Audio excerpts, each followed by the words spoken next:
recorded at Get a Grip Studios in Toronto, Canada, a Get a Grip management production and in association with the Get a Grip on Lighting podcast.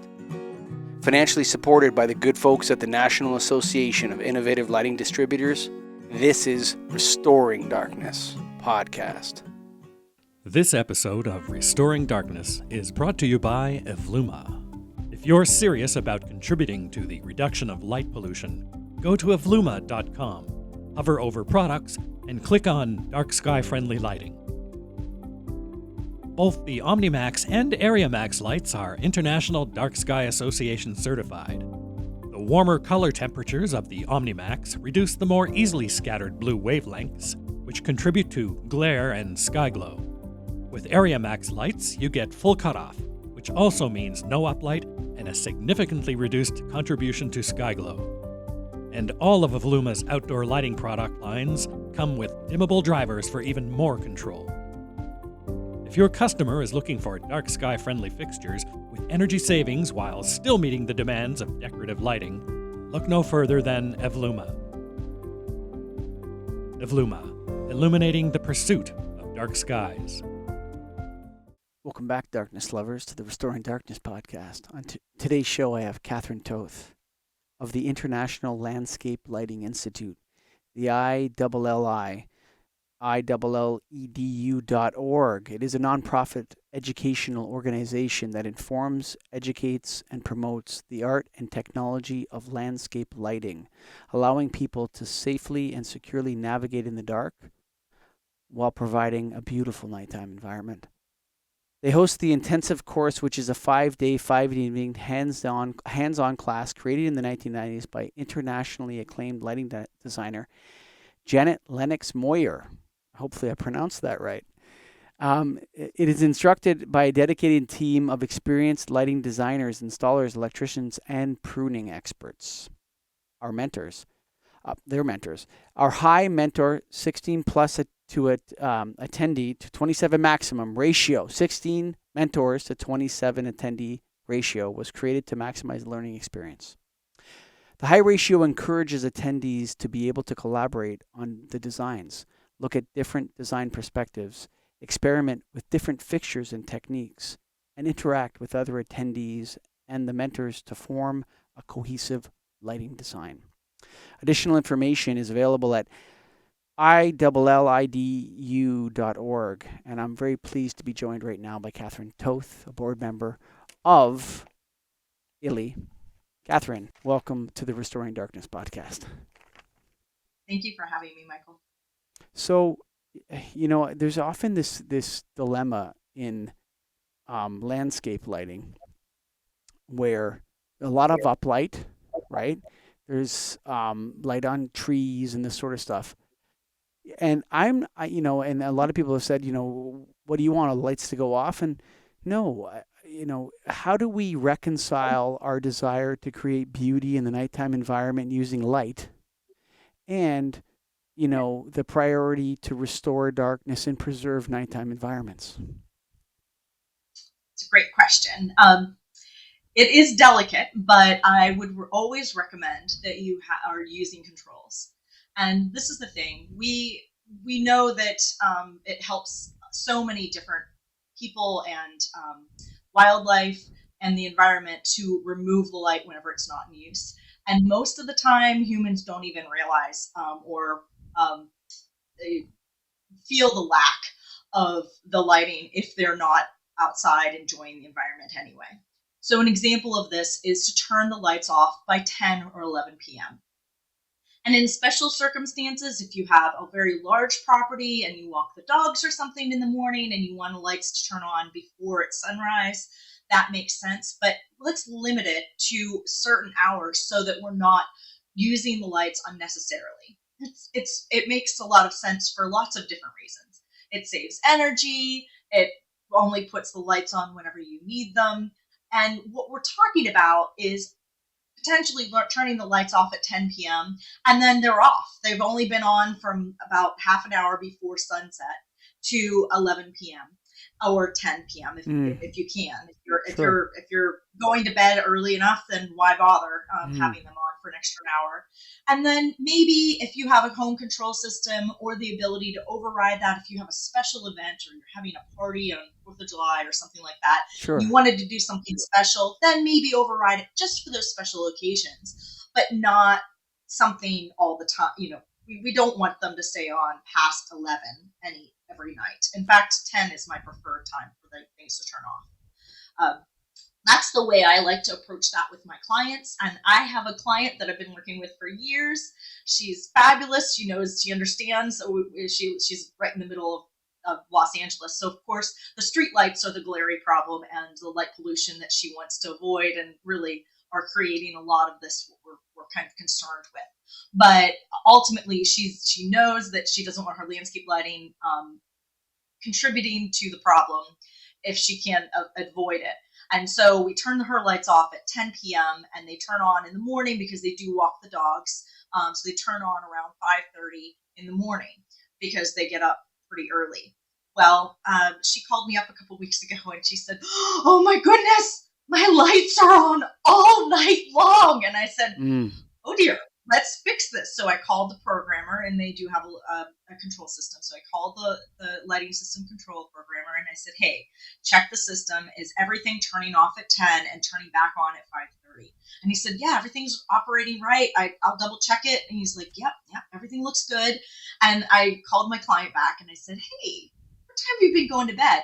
"Oh, a little early lately." And I said, "What time have you been waking up?" She's like, "Oh, a little later than normal." mm, So she was going to bed at 9:30, not even realizing that the lights turned off at 10, mm, waking up at 5:45 instead of 5:30. And so in the mm, morning, she thought that they had been on all night, but they had just turned on 15 minutes prior to her waking. mm. So there's lots of good ways to kind of handle these things and still be responsible with the landscape lighting that we're adding to spaces. Now, there's always the opportunity to not include landscape lighting at all, but I don't think that's really what we're about. Like, we want to encourage well-designed spaces that do have landscape lighting that are responsible. If you're adjacent to like a dark sky preserved area, like if you're right up against some national preserve that is a dark sky location, then you might really want to Which is do some mostly heavy. nobody, right? Which is I mean, like usually, yeah, yeah, usually who right. is But living here, right but beside. let me just there's an old adage, like, you can have anything you want, you just can't have everything you want, right? So and so when it comes to lighting, I live in a rural area here in Ontario, Canada, and there's people that leave their lighting systems on in the entire from dusk until dawn, and there's absolutely no need to this. How do you handle the conspicuous consumption element of this? A lot of people want to do this simply because they want people to see their home from the road. And I know this is for sure because I live in a rural property myself. And I know that my neighbors absolutely all of them seem to love to light their houses up at night. And I'm going to say this again. I'm a big believer in anonymous letters, and I send them anonymous letters saying, "Hey, why don't have a timer to turn your lights off at 10 or 11 o'clock from, whatever, and then it'll be able to override that." How do we handle the conspicuous consumption element of landscape lighting that people seem to want to light their beautiful homes up all the time so everyone can see? That's our barrier, I think. And it's like, actually, it's better to be more interested in darkness and night, and have a little bit of light on. Light your fire before you go to bed, but then let it burn out. How do we handle that, Kathryn? I'm not sure why they want to show off their home when nobody else is awake to appreciate it. People drive by. And They're driving uh, by on the roads at night, right? I don't understand it either, but yes. but this is the same. It's the same idea with billboards. Like, really, Mm, do you need them to be that bright? Do you need and with and when I work with clients, I'm usually talking to them about these things. Typically, my projects and my clients agree that they don't want to light the home; they want to light the view from the home. So it's more important to actually have a view outside your windows than actually be showing off the sides of your home. There's lots of different techniques that you can use to illuminate and kind of show the grandeur of your home without lighting it specifically. But I know exactly what you're talking about. You're talking about those homes that have a whole bunch of wall washers the whole way along the facade that are just blasting the facade. That's not landscape lighting, because you're not lighting the trees in that case. Because usually, if you look at those Hmm. homes, they're not actually lighting the landscape; they're lighting It's true. the architecture of the facade. Hmm. So it's interesting. So you're talking about the soffit lighting or whatever that happens, or these kinds of lights that are put on the home to but also I think landscape lighting is also something that we that you're saying view from the home, but you also view from the road or you view from outside the home, and I think we need to convince people as practitioners that there's a huge importance we need to place on control because it's not responsible for a multitude of reasons to leave these lights on all night, and the energy consumption, wasting the life of the particular light fixture. It's going to burn out quicker if you don't turn it off. And do you really want the high school drunks, one with the designated driver, hopefully, that to see your home? Like, maybe you want to hide your home a little bit at night so that it's not lit up. And I would say the default is to leave the lights on all night. And we need to change that default to be that, yeah, have it on. If your 4th of July party, have an override switch, call the controls guy or whatever. But we need to convince these people with the landscape lighting that, yes, there needs to be an off time at night. And how do you have those conversations? Well, I'm usually working on very high-end projects with Lutron controls or some other control system Hmm. that has this capability that's very simple, because it's already got an astronomic clock built in. And Mm. I start the education process and conversation with my client from day one. Like the first conversation I have with them or with their architect, then I'm starting to talk about controls and how we're going to actually use and interface with the lighting on the property. But there are simple systems. There's simple astronomic clocks that you can just plug into if you have a plug-in transformer outside. So, and simple time clocks that you can utilize to control how Mm. when lights are on. Yeah, it doesn't have to be super expensive. It doesn't have to be super high end for you to turn your lights off at a responsible hour. And that really is the big recommendation. Now, the other thing is with landscape lighting, we're usually talking about very low light levels. And this Hmm. is an overriding principle with landscape lighting. Um, It's an accent. less less light. It's an accent. It's less light is and more of them, but less light for each to kind of bring out the three dimensional qualities of the landscape and the texture of the plant material. So we really recommend less light in a lot of locations. And when I mean less light, I mean we're talking about like less than 300 lumens for these fixtures that I'm talking about. Like they're way less than this. Like even sometimes I want 50 or less. Like and we screen them and we want less light, less And they're light. low Kelvin Now, temperatures as well, I would assume. oh yes, absolutely. Always low Kelvin temperatures, and that's what's usually preferred anyway. But that is the recommendation from the IDA and professionally as a lighting designer. I would always recommend 3,000 Kelvin or lower, which is a warm white light. It helps with the environment. It helps with your circadian rhythm. It brings out the color and the texture of things just perfectly fine. But we definitely don't want on the blue side like 5,000 Kelvin, Mm. which is very common for you to see. It's very, very, very much too much blue light for the night It's sky. offensive. It's offensive, and I can tell by your face. What one of the things you said right there, like Yeah. I can tell, like I actually have a disgust reaction to 5,000 Kelvin outdoor lights everywhere. Like at this point, once you know, you know. But I like this. You just said something that is super interesting to me. More lights, but less light. Like more of them. I think that, and this is why I've always tried to convince the industry that darkness restoration and night preservation represents a bonanza for the lighting industry because nobody's going to accept no outdoor light. Okay, right? Yeah. I don't think so. Not in our culture right now. No, it's not like it's not possible. There's an element of light that is a security element. I don't like the word safety. I'm trying to get rid of the word safety, but there's a security element to outdoor light that's important. And what darkness restoration and night preservation demands is more lights at lower light levels and more controllability.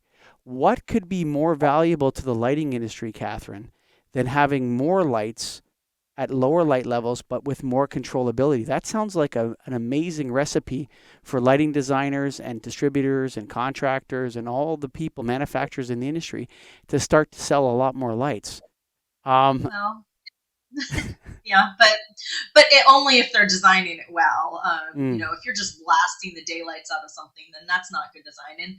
And really, I mean, as a board member of the International Landscape Lighting Institute, ILLI, we support landscape lighting that is well designed, and that is mm, what we are teaching and practicing. We have an intensive course that is 5 days long that is fabulous to teach design, and it touches on a lot more than just design. But we really like the entire class is revolving around how to design properly. And we stand back at the end of the night and look at everything. We have a couple nights where we're taking a look at everything and making sure that the light levels are balanced and nothing's washing out too much over here and balanced over here. And there's variety and texture coming. Because if it's all like really bright, that's just washing things out. That's not the aesthetic value that we want to convey and the good design that we're looking for. and when you're designing these systems, are these new construction homes or do you also do renovations on existing homes? The project I was telling you about with the client who was waking up or going to bed early and waking Sure. up early or late. She that's a project that is a renovation. They did do a whole landscape renovation, and so we kind of had the opportunity to add power where we needed to, which was convenient. But for the most part, it's a huge variety of things where it could be new construction, but it doesn't have to be. In fact, usually what happens on projects is landscape lighting is the last thing that everybody has money for. So they're like, Mm, let's just get in the house. And so if what I would recommend is if you are, tearing up your yard for any other reason, be thinking about the lighting that you might want to be able to add in maybe a year or two. Maybe your finances aren't going to allow you to install it right now, but pull the power, make sure that you have the infrastructure there while everything's already torn up, because that's the expensive part. And then make sure that you can add to the system later on. And I talk to clients through that all the time, where they're not sure how much they want to add, but let's plan for a full blown lighting design for the landscape, and get the infrastructure there while their yard is already torn up. And then if they're adding landscape lighting, it's not a big deal. And after the fact, there are projects where they have everything the way they want, and they're like, oh yeah, we forgot about lighting. Now that's a little bit tougher, but remember, we're talking about low. Yeah, it is. It's like, ooh, what? Sometimes they don't even have power outside, and that's a big problem. But typically, all this is low voltage, and I would recommend that for even commercial environments. Low voltage lighting is the way to go for safety. And like if you cut a line, you're not, or if it goes a lot, if it's live and you touch it, you're not going to hurt yourself. mm, Whenever we say low voltage, we're talking about 24 volts or under, and typically landscape lighting is 12 volts. So mm, it's a very low output, and the good thing is it doesn't have to be buried deep in the ground. mm, So like there's lots of benefits to it. Anything that's line voltage must be 18 inches or more underground, which is a lot deeper, and it would need to be conduit, so nobody cuts through it. And and it's a safety risk. And I've seen so many commercial environments where they have line voltage going up a tree, and I'm just like, no, it's not safe. Don't do that. So we want to make sure that we're encouraging safe practice with low voltage. I hope that answered the questions. I feel It like I did, but scrolled. what you said there, what was interesting to me was that, there's a lot of focus in this movement on new construction, okay? But Mhm. every building we know already exists. right? Mhm. So, like when we're talking about new construction, we're talking about things that don't exist already. So, all the light pollution or whatever your priority is, whether it's energy efficiency or whatever, all those buildings are already there.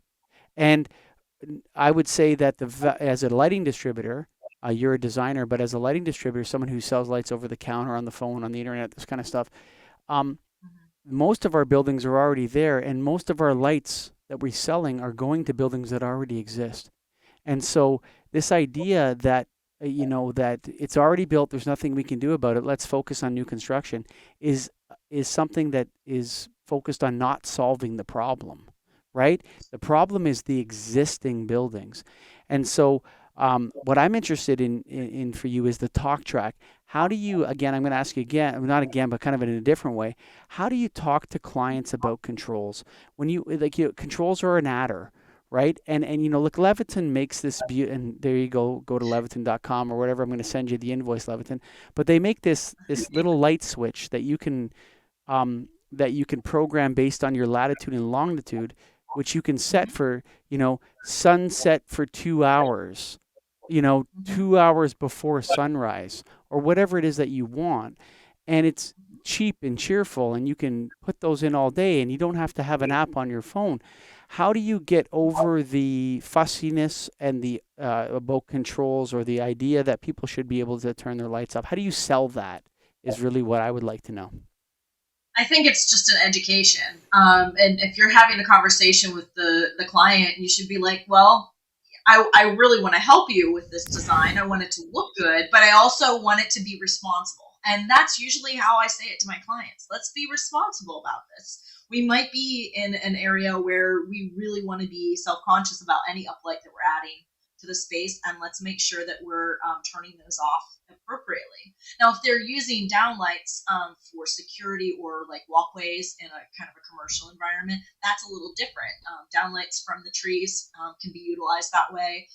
Path lights oftentimes would be Mm. something that they might want to leave on all night. But Mm-hmm. it's very easy for them to have two separate transformers, one that's allowed to stay on all night and the one that is turning everything else off at 10 p.m.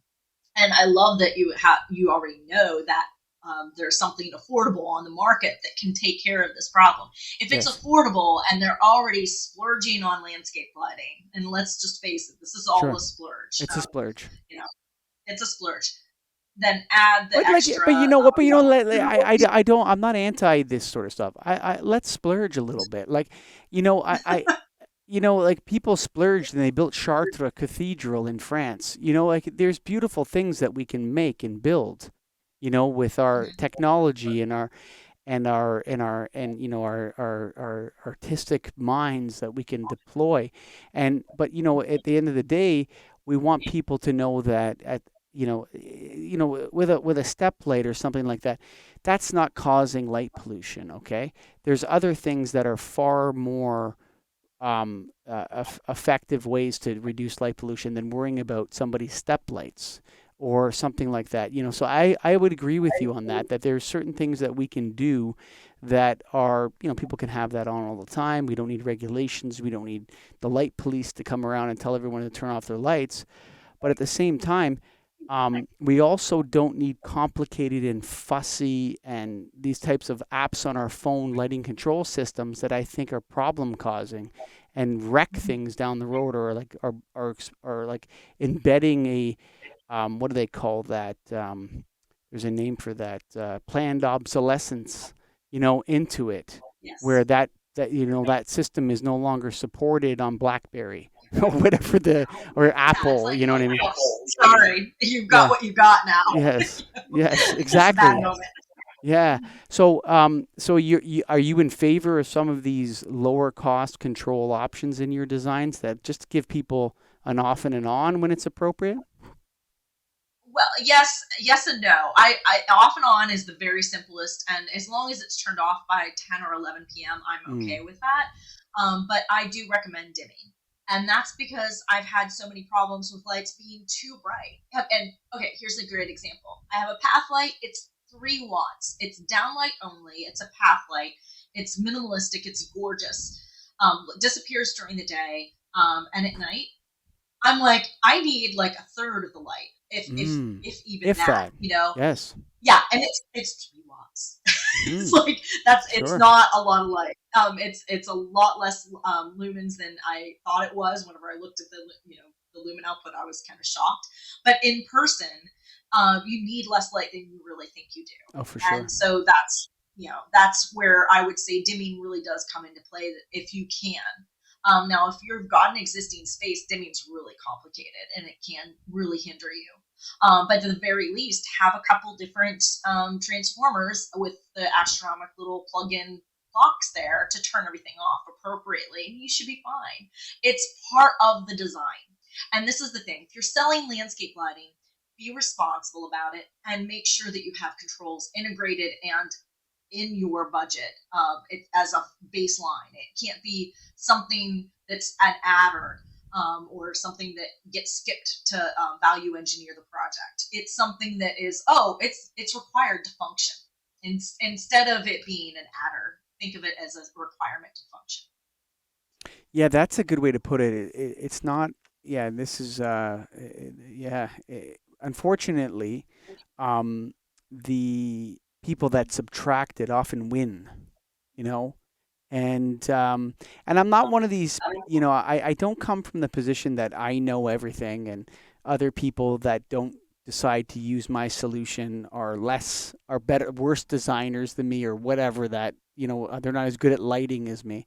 I don't want to go to that position, but I mean I think the controls industry needs to do a better job in telling people that there are simple controls and there are medium level controls and there are complex controls, and you don't need to have any one of these things particularly, but you need to have one of them. Pick your poison, right? It's like, Yes. pick your solution. It's going to solve all these problems. Let's Yes. pick one. It needs Yes. to be included. Hmm. There needs to be. It's almost like the way that the I always call it the controls, lighting controls boom bust cycle. That they think that they have some technology that's going to solve all the problems. Now it's Bluetooth mesh, or before it was connecting it with Cat 5 cable or whatever. But it always seems to me like they're advertising the latest and greatest instead of saying we have all these proven and reliable solutions, and you can do this other thing, and you need to do at least the proven and reliable ones before you that has to be your base, and then you expand from there instead of having this on your phone, on your iPhone is an app that you download, and then you can control and configure all your lights. I think it needs to be they're off at certain times or dimmed at certain times, or certain ones are dimmed. And then do you want more control? I'm not sure if I want more control. Do you want I alerts don't from your need it. lighting system that on your phone that the path lights went off? Not really. Yeah. I wonder to myself about that. What are your thoughts? Oh, well, I think that in general, like less is more with lighting controls, and I'm sorry. Even with the complicated systems that I help make sure are installed for my clients, I make sure that they're simple enough and that the client is able to work with the system. And that's the whole name of the game. This is the light switches on the interior side, especially, are the things that you touch more than you realize. I dare you to take a day and count how many times you touch a light fixture, and Light you're gonna be switch. You like, mean you're gonna light be switch? Light switch? sorry, a light switch, yes, a dimmer, and hopefully it's dimmers. Hopefully they're dimmers all the whole way across the interior home. But every time you touch that dimmer, count it, and you'd be shocked at how many times you're actually touching this. And this is why, like lighting control systems, like Radio Raw or the other kind of Bluetooth systems that are on the market right now are so popular because they're easy to retrofit into a home or any kind of location that has only on-off capability. But Hmm. now we're finally getting there where everybody can dim everything on the inside. That should be expanding to the outside.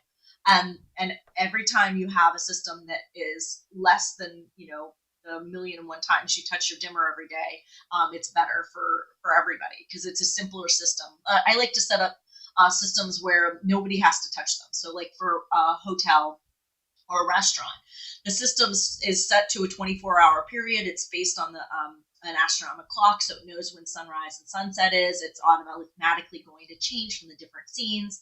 And the same is for the exterior, where it automatically knows, hey, we're going to turn off. Those are sophisticated systems, but you don't need that in order to really save energy and to be efficient with your lighting controls.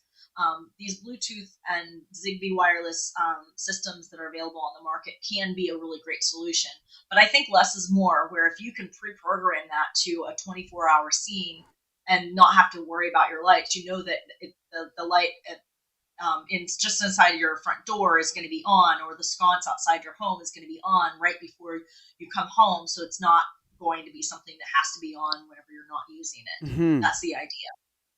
You know, If you're using the light, then it makes sense lighting to it have. lighting is not a refrigerator. Yeah, Okay, it doesn't have to stay on all the time, right? doesn't And have to stay on. and I think one of the failures of the lighting controls advocates, and I love them. We actually produce the lighting controls podcast right here in Get a Grip Studios.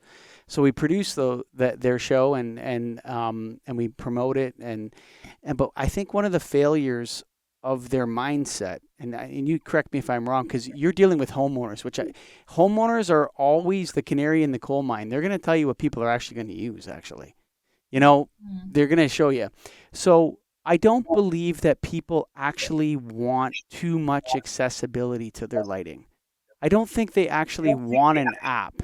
I think they want it configured properly. I think they want it to work the way they want it to work. They want to have access. But and especially on the high end, I think most people would rather call someone to reconfigure their controls than when something go like your anecdote in the beginning about the woman that, oh my God, my lights must be on all night. Who do I call? Rather than trying to go on their phone and figure out another application. Like it takes a time out of their day. And so I think that there's an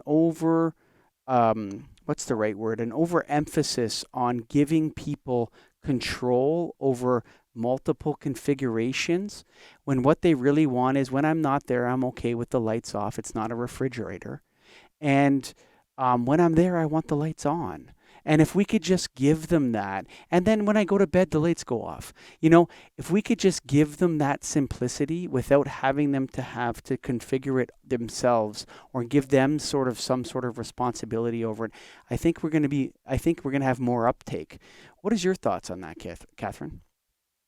I think that you're right. I think our culture prefers to. Well, I think it might be a generational thing as well, and not to age myself or become an ageist or sound like an ageist, but I do feel like a lot of clients do prefer to make a phone call and solve the problem that way instead of going on their app. That client that I mentioned earlier has an app, has the ability to dig around and change things herself, but she called because she was really worried, and she doesn't want to break anything, and that's the big problem with controls. It's easy to break something, in my Mm-hmm. opinion.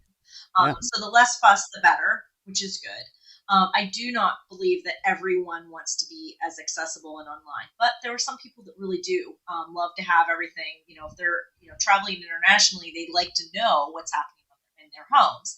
And there's so many affordable systems for security and lighting that interface with what they've got already that allow them to see security or see what lights have been turned on or whatever at their home, even though they're not home.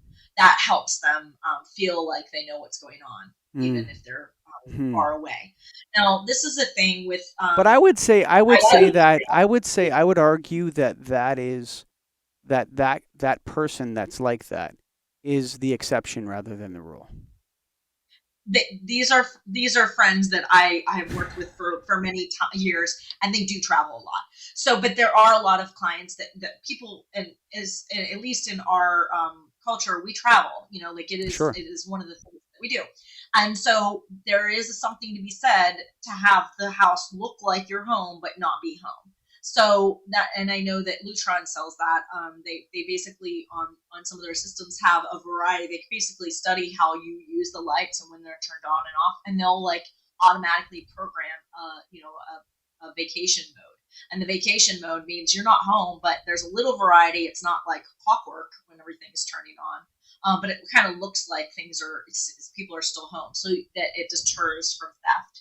But also, usually this is in conjunction with a home security system, so I would worry less about that anyway. Mm. But it's still something that I think needs to be mentioned. But I love the plan of, especially for landscape lighting, if you're not home to enjoy it, why bother having it Hmm. on? Like, I think it's an Or if you're asleep. education. Or if you're asleep. If you're asleep, if you want to, if you want to be responsible about the environment and enjoy the night sky and stargaze. You can't stargaze in a lot of places in the world, but in some places that are very rural, it's very easy to stargaze, and the landscape lighting would deter from that. So Hmm. we want to make sure that we're making these recommendations for everyone, so that it like is a wave of lights turning off more so than anything. Hmm. And we understand that the real problem is not necessarily landscape lighting at all. No. Landscape lighting isn't the problem. Street and area lighting, and parking lot lighting, and the car dealerships and the Billboards. billboards that have Yeah, everything. Yeah, sure. billboards. They're looming bright. So those are really the problem. But let's also be conscious of the fact that every window becomes a light source at night. So, and there's tons of decorative lighting fixtures on facades of homes that exist right now that don't even have a dimmer on those sconces or on any And of they're any of the contributing to downlights sky glow for sure. There's no question about it. they are. And so that's why I like to make sure that I'm working with my clients to know it's my job as a professional in the industry to educate them as much as I can to help them make good, wise decisions. It saves on energy, it saves on the environment, it helps with the wildlife, it helps with all of our circadian rhythms. There's so many reasons that we want to prevent this from happening. And I mean, just think of all of the millions of years that we've existed without artificial lighting at night, other than like gas lanterns and fire, right? So Mm. it's not, this is a new thing, and this is a problem that we want to fix before it's blown out of control. And so we thank Kathryn Toth of the International Landscape Lighting Institute, ILLIEDU.org. Again, a nonprofit organization teaching about the principles of landscape lighting. Check them out. And we thank you, the listeners. And I know I speak on behalf of Kathryn and myself and Scott, the producer, and all the people at Nailed and everybody that supports this show. Say thank you to all you people who listen out there. Wouldn't be nothing without you. Bye for now. Look no further for dark sky friendly products than Evluma. Since its first product launch, Evluma has carried one or more International Dark Sky Association certified models. If your customer cares about light pollution, suggest the OmniMax with shielding or the Area Max with full cutoff to reduce uplight and glare. Evluma, illuminating the pursuit of darkness.